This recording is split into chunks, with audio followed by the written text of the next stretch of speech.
Nettelblad. I'm a realtor with Ronan Real Estate Professionals here in Grand Junction, Colorado.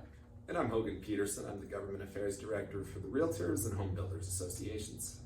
So I have a lot of questions about our housing and our housing problems lately, and I wanted to get a government take on what is happening. So my first question to you, Hogan, is why don't we have entry-level housing at entry-level pricing, considering back in December, our median sales price was $469,000? Yeah, that's a great question. I think it sums up a lot of people's frustrations with the market in general. And I have a lot of thoughts about why that is. You know, when we think of entry-level housing or a starter home, we're not thinking of $460,000, and there's got to be a reason for that, right?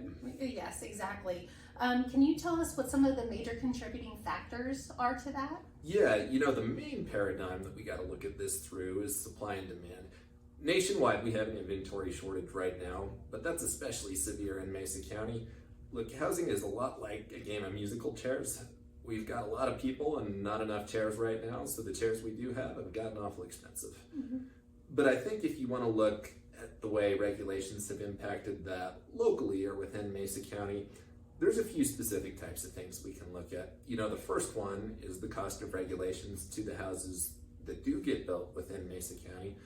But the second is the cost of the housing that does not get built because of regulations and what that does to the rest of our housing market. Well, I know that back in November they had passed one of the transportation policies. Yeah, so this is actually a really good example. So late last year, the city of Grand Junction updated a set of engineering standards that govern road and sidewalk infrastructure within new development. And it's a fairly complicated document. It was due to be modernized.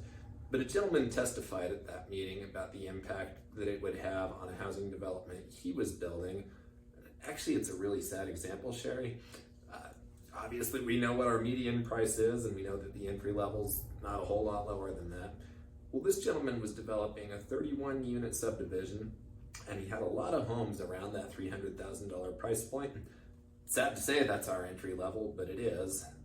And unfortunately, he testified that those 31 units, he was going to have to cut to 24 units because all the new pavement took up more land in his development.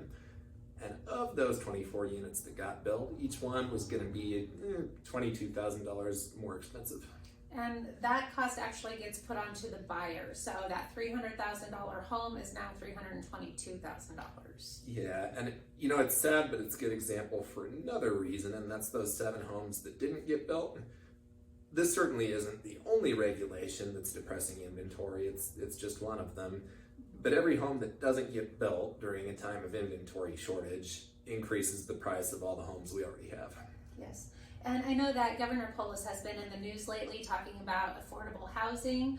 Can you tell us what he's actually meaning by affordable housing? Yeah, a lot of people mean a lot of different things when they throw that term around. But typically in the policy space, it's referring to subsidized housing, to workforce housing, to a number of projects. Anything that gets inventory up, I'm not going to complain too much about. That'll help.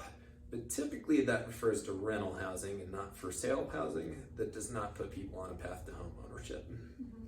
Well, you can see here in Mesa County that we've had a lot of apartment-looking buildings going up, but all of those are for rent. None of those are for sale. Can you give us a little bit more information of why that is? Yeah, so this is a really great example and actually a chance that maybe we'll get to make a difference and change that here in the near future.